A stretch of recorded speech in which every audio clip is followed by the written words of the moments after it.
Tiap hari itu orang nyiram. Air yang kotor bekas cuci piring, cuci baju, air yang bekas dibuang ke bawah. Nah, dan itu kena ke rumah dan netes ke badan dia setiap hari.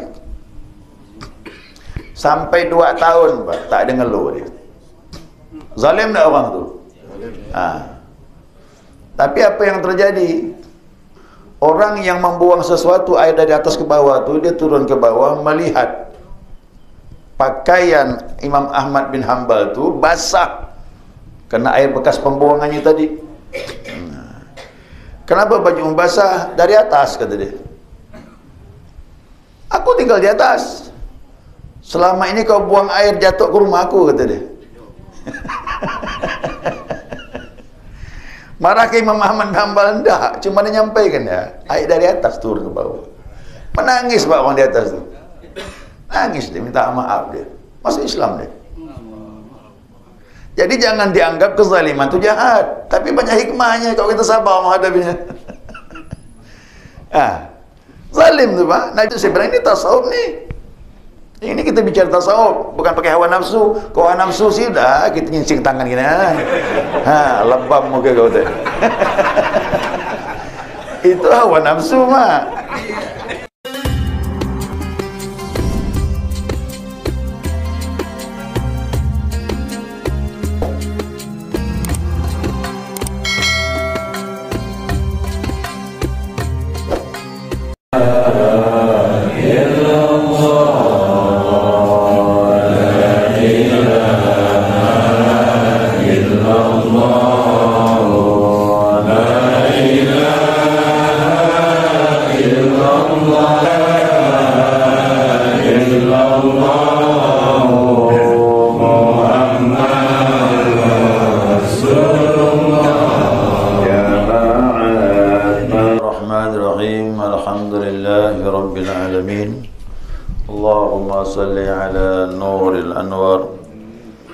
وسر الأسرار وترياك الأغيار ومفتاح باب اليسار سيدنا ومولانا محمد المختار وآله الأطهار وأصحاب الأخيار عدد نعم الله وإبضاله. سبحانك لا علم لنا إلا ما علمتنا إنك أنت العليم الحكيم.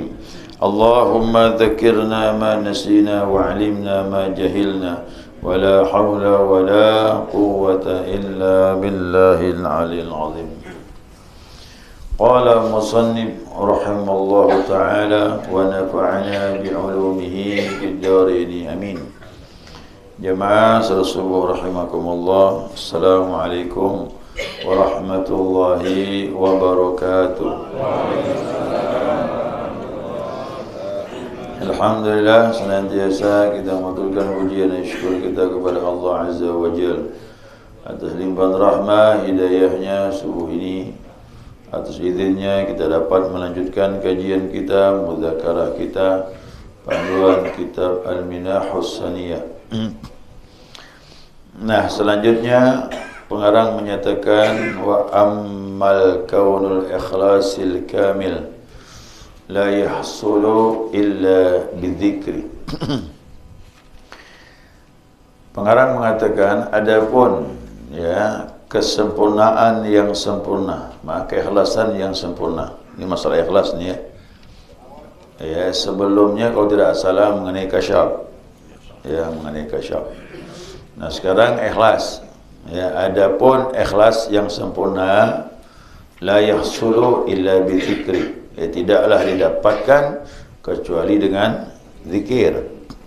Kenapa demikian? Orang ni kan kadang-kadang beribadah untuk cari ikhlas, ya, beribadah untuk cari khusyuk. Nah, ulama sudah eksperimen dan telah melalui pengalaman mereka bahawa zikir itu lebih ampuh. Ya, zikir lebih ampuh untuk mendatangkan ikhlas. Apa sebab? Nah, yang pertama, karena hati diisi dengan Allah. Orang zikir itu mengisi hati dengan Allah Subhanahu wa taala. Jadi kata ulama, tak datang ikhlas kecuali hatimu harus ada Allah dulu.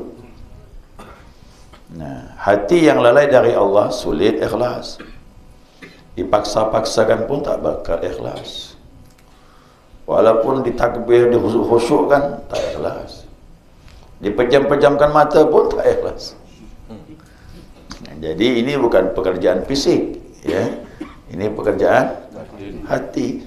Jadi kok bicara hati, khusyuk, qanaah, yakin, itu ruang lingkupnya tasawuf. Ya, bukan syariat. Syariat masalah ibadah. Tasawuf ini mengurus bagian dalam. Ya, maka rugi orang tak belajar ilmu tasawuf. Dan amalan tasawuf itu ya zikir. Ya, makanya tasawuf ada dua, tasawuf ilmu, tasawuf amal. Tasawuf ilmu ya ini kita bahas nih. Tasawuf amalnya ya zikir. Ya, maka disebut dengan tariqah itu zikir amalannya.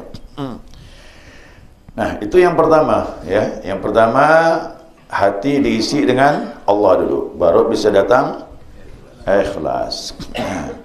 Yang kedua, nah, kita lihat banyak kalimat-kalimat zikir, ya, tidak sebanyak gelar daripada zikir la ilaha illallah.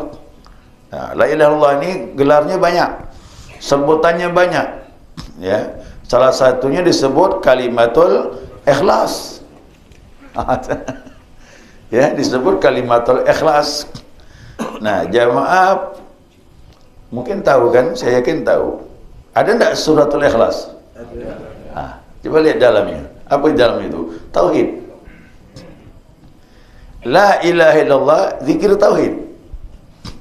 Beda dengan subhanallah. Itu tasbih. Tentang kebesaran Allah. Cara kerja Allah yang tidak sama dengan makhluk. Allahu Akbar tentang kebesaran Allah, kena melihat dari makhluk ini. Kemudian lagi alhamdulillah identik dengan nikmat. Tapi la ilaha illallah ini banyak gelarnya. Ya, disebut dalam hadis kalimatul taqwa. Apalagi kalimatul ikhlas, kalimatul thayyibah, banyak. Ya banyak, nanti akan disebutkan ada belasan gelar daripada nama zikir la ilaha illallah. Nah, cuma kenapa diidentik dengan kalimatul ikhlas? Karena tauhid. Ya.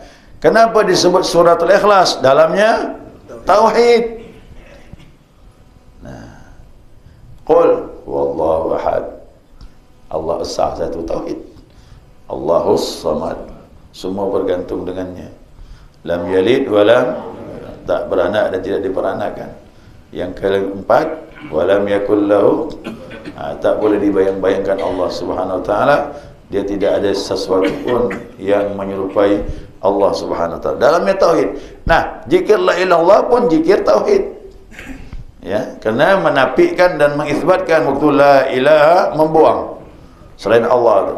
Tak ada lagi ilah-ilah selain Allah. Begitu illallah menetapkan hanya jadi dua syaratnya mau ikhlas. Pertama, isi hati dengan Allah. Yang kedua, cari kalimat tauhid. Nah, tidak ada yang ampuh, kata ulama, afdhalu dzikri la ilaha illallah. Nah, sebagaimana diriwayatkan oleh risalah-risalah mereka, jadi ulama-ulama tasawuf itu banyak membuat kitab-kitab kecil tentang tasawuf ini, tentang ikhlas, semuanya pasti ada. Ya, siapa pun membeli kitab tasawuf pasti di situ ada membahas tentang ikhlas. Nah, dasarnya apa? Wa ma umiru illa liya'budullaha mukhlishina. Nah, mukhlishina itu ikhlas. Ya, agama semata-mata untuk Allah, ya, untuk Allah. Bukannya nyaman nih ikhlas nih. Sebutan boleh, ya, ikhlas, nah, belum tentu juga. Ya, kita takbir salat. Ini saya mohon maaf nih ya, beri contoh. Tidak salah sih secara syariat, cuma kalau masuk tasawuf keliru sedikit. Boleh jadi kayak kelirunya banyak. Ya, saya salat nih. Nah, salat. Usalli fardal maghrib 3 raka'atin adaan lillahi. Lillahi ta'ala itu kan ikhlas tu. Ayo takbir. Allah Akbar. Siapa yang terbetik di hatinya, aku salat ni biar berkah hidup aku, biar berkah rezeki aku. Macam mana tu? Belum lah. Berarti ada unsur-unsur dunia sikit. Boleh jadi ke unsur dunianya banyak. Ya kan? Kita tak sanggup ni. Kepengen ibadah tu biar berkah diri aku, berkah keluarga aku, berkah rezeki aku.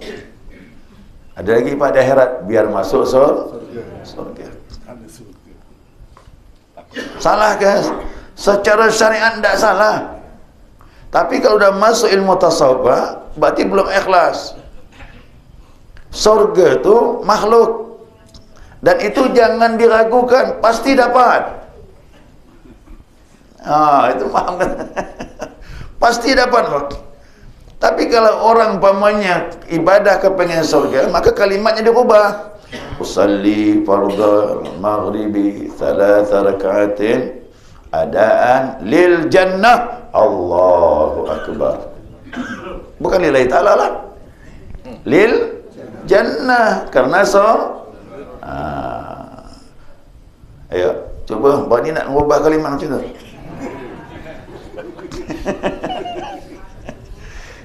Cuma ya kan, hati kan tak sinkron ni Pak, antara ucapan dengan hati tak sejalan. Nanti jangan pula ustaz tu berlebihan, Allah suruh boleh ngambil surga, Allah nyuruh boleh minta surga. Syariat, iya, begitu Pak. Tapi kalau dah masuk tasawuf, kau mau surga ke mau yang menciptakan surga? Itulah di hujung. Ya.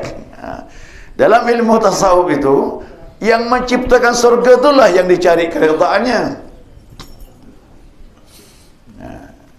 Silakan jamaah minta surga. Kalau Allah tak reda gimana? Dapat tak? Belum tentu. Tapi kalau dah sedapat reda Allah, apa pun dikasih. Ya, apa pun dikasih. Makanya kalau ada musibah di dunia, jangan sedih Pak. Nanti diganti yang bagus. Benar. Minimal tubuh kita diganti yang bagus, dosa habis.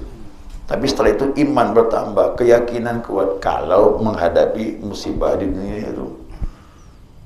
Ini kita kadang-kadang pandangan kita picik, susah, kesempitan, ada musibah. Ya Allah, aku ni ibadah sama kau, ngapa begini ni? Macam mana tu? Secara tasawuf Pak, suul adab dah kita dengan Allah. Ya, contoh ni anak-anak kan. Anak-anak tu kan, dia dibelikanlah mainan. Dibelikan mainan. Waktu dia main-main itu, mainannya dicuri orang Pak. Ini anak-anak yang tak ngerti itu nangis lah tu. Nangis, dia sedih Pak. Akhirnya pergilah. Kemana dia pergi Pak? Anak-anak tu kalau dicuri kemana pergi? Ke bapaknya. Kenapa kata bapaknya? Barang aku dicuri orang Pak. Ya udah, dah jangan sedih, tak ganti nanti. Ganti yang lebih baik.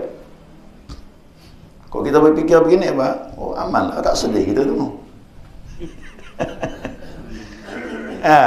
Itu cerita dunia Pak, diberi yang lebih baik. Akhirat kalau dapat redha Allah, kira-kira apa dikasih Allah? Lebih daripada itu. Jangankan surganya, Allahnya bisa kita lihat. Dan kata ulama, Imam Ghazali menyatakan, tidak ada nikmat yang terbesar di akhirat di surga nanti kecuali melihat Allah. Gedung-gedung di surga, luasnya kerajaan kita diberikan Allah, bidadari yang banyak, tak ada apa-apa dibandingkan melihat Allah. Jamaah terus sekarang tanam dalam hati, mau jumpa Allah dah. Itu. Mau jumpa Allah, kalau jumpa Allah cari redha Allah. Maka ibadah tu murnikan semata-mata mukhlisina lahud din, begitu kan Al-Quran surah Al-Bayyinah tu. Kita dasar ini bukan main-main, tapi Al-Quran. Ya, mengikhlaskan dalam agama. Nah, ini tidak dapat, kata ulama, kecuali kau isi hatimu dengan Allah dan isi cari kalimat-kalimat yang sifatnya tauhid. Baru bisa ikhlas kita. Ya, mudah-mudahan istiqamahkan ibadah. Ya, sudah diijazahkan kemarin tu, sayanglah tak diamalkan lagi. Ingat ya jamaah sekalian, jangan berpikir bahwasanya kalau aku ikhlas nanti tak dapat. Ini pikiran yang sangat keliru sekali. Justru dengan ikhlas itu pemberian lebih banyak daripada orang beribadah dengan tujuan. Banyak. Ya, hadis Nabi, bukan hadis Nabi ini ya, hadis Nabi tapi hadis kursi. Man syaghalani dzikri an mas'alati a'taituhu afdalu minas sa'ilin. Siapa orang yang sibuk ingat kepadaku, kata Allah, berzikir kepadaku, aku beri dia sesuatu yang lebih afdal dari yang minta. Kita ni tak minta, sibuk zikir, itu ya udah baik dah, diberi Allah lebih afdal dari yang meminta. Apalagi yang sibuk berzikir minta. Jangan khawatir Pak, Bu. Jadi kita bersih ikhlas ini dapatnya lebih dari yang minta, ya, yang punya tujuan. Ini trik ibadah begitu. Ini yang diajarkan Nabi SAW. Ya, ini diajarkan Nabi SAW. Itu bukan pakai main-main Pak. Ini Al-Quran kita pakai. Ya, semua dasarnya Al-Quran Al-Karim. Nah, kata mereka, faqalu anna awala ma tajalla lil abdi idza istaghala bi dzikri tauhidul fi'li lillahi ta'ala. Sesungguhnya yang pertama, apabila tajalli Allah Subhanahu wa taala kepada hambanya. Ini apa itu tajalli? Jadi ibadah ini 3 tahap. Ya. Pertama, takhalli, pakai kha, titik atas. Yang kedua, tahalli, tidak ada titik, pakai huruf ha. Kemudian yang ketiga, tajalli, titiknya pindahkan ke bawah. Jadi kok kata ulama tasawuf bilang, sebenarnya mudah nih, pindahkan titik ya. Ya, pertama titiknya di atas, yang kedua buang titiknya, yang ketiga pindahkan ke bawah. Ya, berarti takhalli, tahalli, tajalli. Apa tu takhalli? Pembersihan diri. Udah ditalkin kemarin itu, salat taubat jangan putus, zikir rutin, istighfar diperbanyak, terus jalan nih Pak. Perlu waktu nih. Ini namanya takhalli, membuang hal yang tak baik pada diri kita ni. Nah, kemudian yang kedua, tahalli, berhias dengan hal yang indah-indah. Apa tu? Memperbanyak ibadah. Nanti akan terjadi perubahan, akhlak semakin mulia. Yang dulu tak mandang dirinya salah, semakin memperbanyak meningkatkannya, bahawa sadar banyak salah. Ya, mohon maaf nih, buah yang terbaik dari perjalanan berzikir nih Pak, yang tadi merasa biasa-biasa saja, begitu sedang berjalan baru nampak kesalahannya. Nampak semua kesalahannya Pak. Nengok dirinya. Maka kata Nabi, sebaik-baiknya orang, kata Nabi bilang, dia terang melihat aib dirinya daripada aib orang lain. Tapi sebelumnya sibuk mandang aib orang, lupa dengan aib sendiri. Ngambil zikir, talqin, terus ibadah, nanti terbalik. Banyak mandang aib diri daripada aib orang lain. Kalau begini kata Nabi, Allah berkehendak baik kepadamu, kata Rasulullah SAW. Ya, nanti jamaah sedang berjalan, nanti makin nampak aib diri kita. Itu udah bagus tu. Itu udah bagus. Itulah saya katakan, dulu ada kisah seorang anak disuruh dakwah, ya, suruh dakwah oleh orang tuanya. Kau lihat jalanlah kau, kata dia, bawa berita kepada aku kalau kau dapat menemui orang yang lebih jelek dari kau. Tak dapat Pak, tak dapat dia.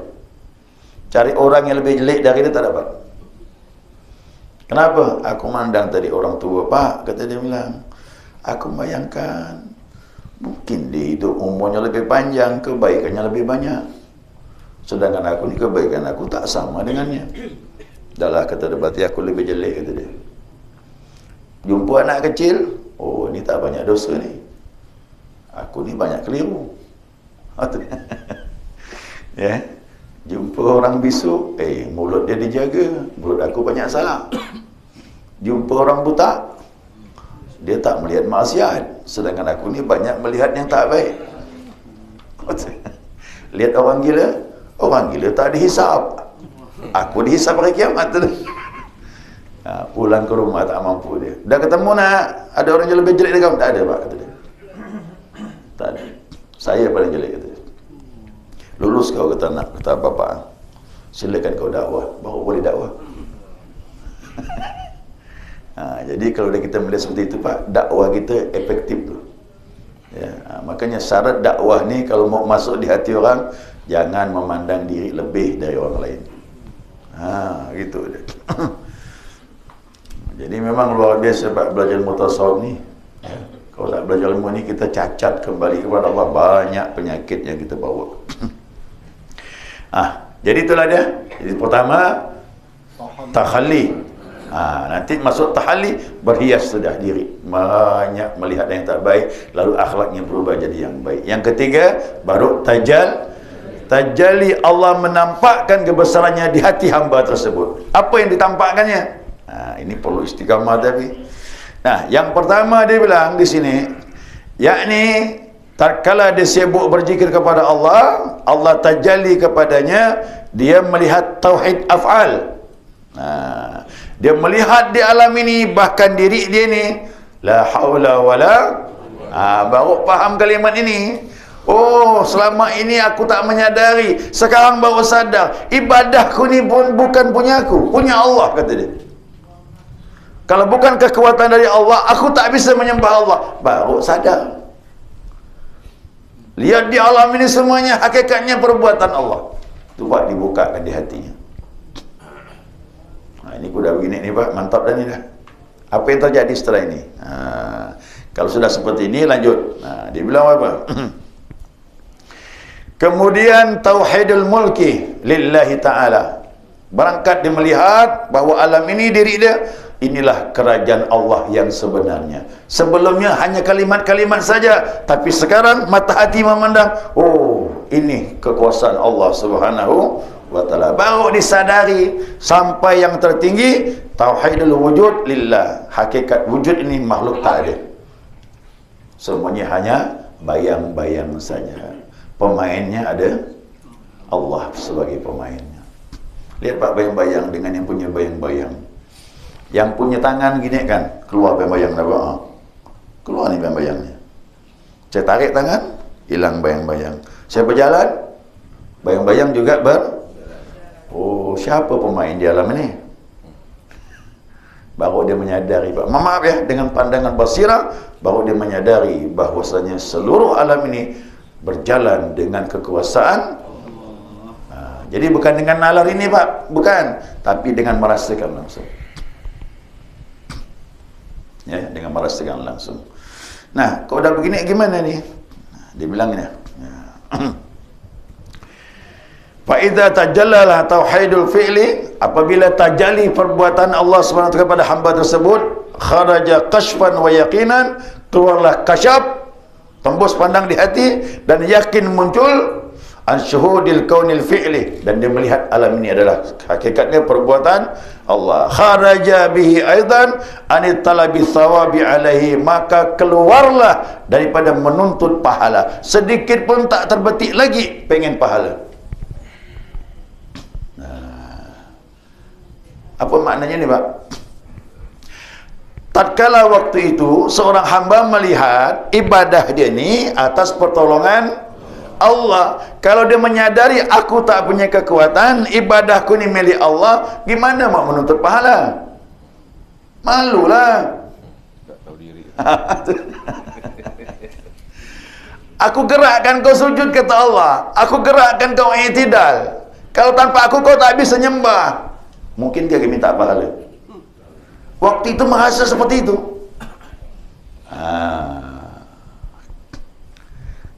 Macam mana yang baik perumpamaan dia? Perumpamaan yang tepatnya apa? Ya. Jadi begini. Seandainya saya ini berjalan, ya, berjalan kerana dibimbing orang. Ya. Seandainya saya nyeberang nih Pak, ya, ada orang yang tak kuat nyeberang jalan, saya bantu. Iya Pak, nyeberang Pak. Tolonglah cu, kata dia, saya ini udah tua dah, jalanlah nyeberang. Sampai jalan di sana seberang Pak, orang tu minta upah Pak. Macam mana Pak?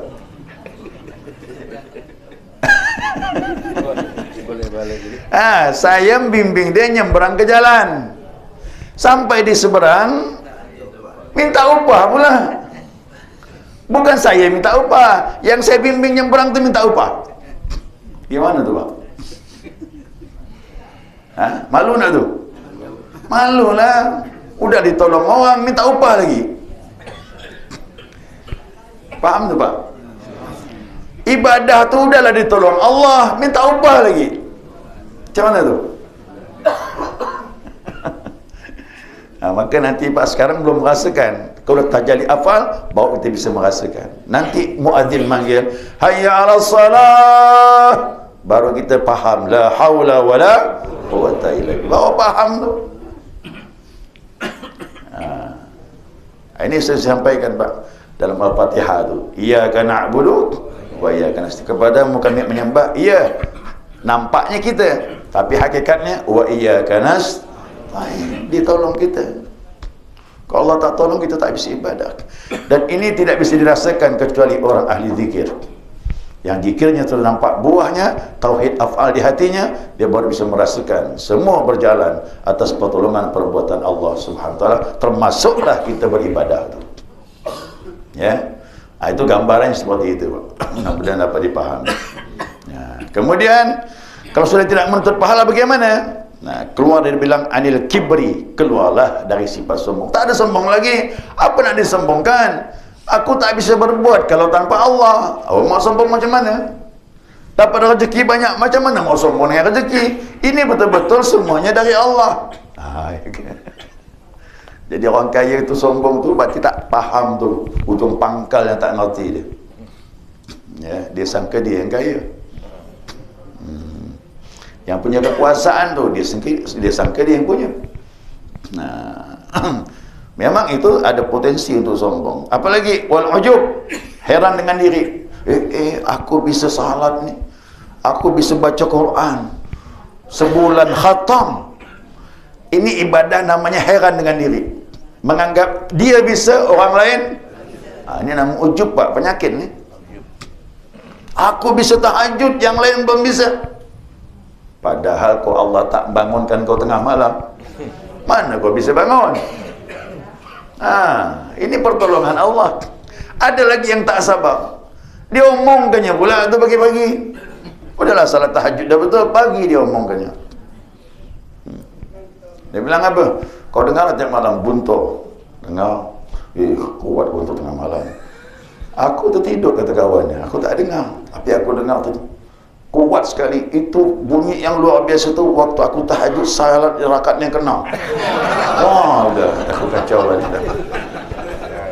Sebenarnya bukan guntur dia cerita Pak. Tahajudnya tu mau disampaikan, dia orang tahu dia tahajud. Ini penyakit ni Pak. Ya, betul-betul penyakit ni. Jadi tasawuf ni, minta maaf lah, tanpa sadari penyakit tu baru sadar, oh ini tak betul ni. Ya, aku tak belajar ilmu ini, udah rusaklah amal kita ini. Apalagi selain ujub, ini keluar ni, penyakit itu keluar otomatis. Ya, sombong hilang, ujub pun hilang, kau ada tauhid af'al ni tadi. Ya. Kemudian apa lagi tadi? Mana dia? Waria, udahlah. Ria ini tak bisa dihindari Pak. Ya, siapapun pasti mengarungi. Ya, kita ibadah diketahui orang terbetik di hati rasa senang, masuk dah tu. Dan ini pasti kita lalui. Tapi kalau kita menyadari hakikat ibadah kita ini datang dari Allah, tu apa lagi pandangan makhluk. Ya, mau dilihat tak dilihat terserahlah. Ibadah aku ni ditolong Allah. Begitulah dia. Kuda begini, kata ulama bilang, wa dakhala fil fadail ikhlasil kamil, maka dia masuk dalam lapangan ikhlas yang sempurna. Baru paham ikhlas, sebelumnya tak paham. Mudah-mudahan Allah beri kita ibadah istiqamah sampai derajat ikhlas. Ikhlas ni memang berat, tapi perlu perjuangan, insyaAllah. Amin ya rabbal alamin. Bukan apa dia nak dengarkan orang semua. Beriak tu masuk riak. Assalamualaikum warahmatullahi wabarakatuh. Waalaikumsalam warahmatullahi. Dari penjelasan bahasan ini Pak Ustaz, kita menyadari tadi pada hakikatnya segala yang terjadi di alam semesta ini adalah af'al dan kehendak Allah. Jadi hakikatnya itu adalah perbuatan Allah, kehendak dan kekuasaan Allah. Termasuklah orang yang berbuat zalim kepada kita. Sekarang kalau kita kaitkan dengan yang baik-baik Pak Ustaz, kita bisa memakluminya ya Pak Ustaz. Sekarang kalau yang jelek macam mana Pak Ustaz? Yang maksiat. Jadi bagaimana Pak Ustaz? Mohon pencerahan. Terima kasih. Tinggal di bawah. Orang Nasrani itu tinggal di atas. Jadi kan model bukit begitu Pak. Model bukit begitu. Dari atas ni, bawah ada rumah juga. Tiap hari itu Pak, orang nyiram. Air yang kotor bekas cuci piring, cuci baju, air yang bekas dibuang ke bawah. Dan itu kena ke rumah dan netes ke badan dia setiap hari. Sampai 2 tahun Pak, tak ada ngeluh dia. Zalim tak orang tu? Tapi apa yang terjadi? Orang yang membuang sesuatu air dari atas ke bawah tu, dia turun ke bawah melihat pakaian Imam Ahmad bin Hanbal tu basah kena air bekas pembuangannya tadi. Kenapa baju basah? Dari atas, kata dia. Aku tinggal di atas. Selama ini kau buang air jatuh ke rumah aku, kata dia. Marah ke Imam Ahmad bin Hanbal? Enggak, cuma dia nyampaikan ya, air dari atas turun ke bawah. Menangis Pak orang di atas tu.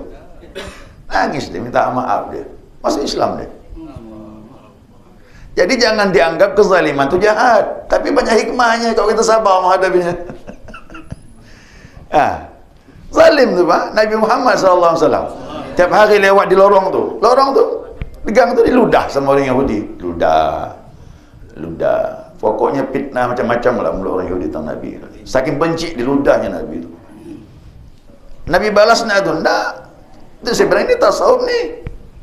Ini kita bicara tasawuf, bukan pakai hawa nafsu. Kau hawa nafsu sih dah kita nyincing tangan gini. Lebam muka kau tu. Itu hawa nafsu mah. Tapi kalau dengan tasawuf itu pakai iman. Nabi balas ke enggak? Lewat lagi Nabi diludah, besok lewat lagi ludah. Ketiganya Nabi tengok tak ada ludah. Mana ni?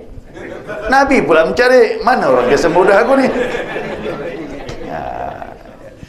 Jadi kezaliman Pak, itu hikmahnya luar biasa, nguji iman kita, dan yang membuat zalim pun dapat hikmah dia. Ini Islam ni begitu, luar biasa. Makanya kalau tak ada kezaliman, tak dapat pelajaran. Mana pelajarannya? Kita lihat kezaliman langsung benci kan, tapi ada hikmah di balik itu semuanya. Nabi tanya, mana si fulan tu? Sakit Irfan. Sakit pula. Apa sebab? Nabi sabar menghadapi itu Pak. Tapi hati-hati, Allahnya, kekasih Allah kita sakiti, dia tidak melawan, dia sabar, tapi Allah tak diam. Allahnya tak diam, sakit dia, kualat. Nabi diludah, kualat lah kau. Tapi akhirnya Nabi yang datang besuk dia. Nabi lihat, apa kau sakit? Sakit. Mudah-mudahan Allah sembuhkan kau. Nangis dia Pak. Selama ini aku ludah, tapi yang pertama besuk aku sakit kau lah, kata dia. Itulah luluh hati orang kan. Itu dakwah Nabi. Maka saya katakan, kita jangan contoh Nabi itu pakaiannya. pakai gamis, pakai imamah, janggut dipanjangkan, pakai tongkat. Enggak apa-apa, itu bagus. Tapi yang begini mampu enggak? Ya, mampu enggak kita ngadap begini, Pak? Ini sunnah Nabi ini, sabar menghadapi kezaliman. Nah, ini tak bisa enggak, Pak? Kalau hati kosong dari Allah, tak bisa sabar kita menghadapinya. Ya. Kebohongan, Pak. Orang ngomong bohong lah. Kalau hati tidak ada Allah, tak bisa sabar kita menghadapi kezaliman.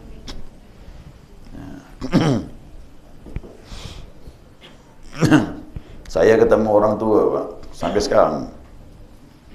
Kok cerita kelahi semangat? Saya bilang tak sarau tua kali orang ini.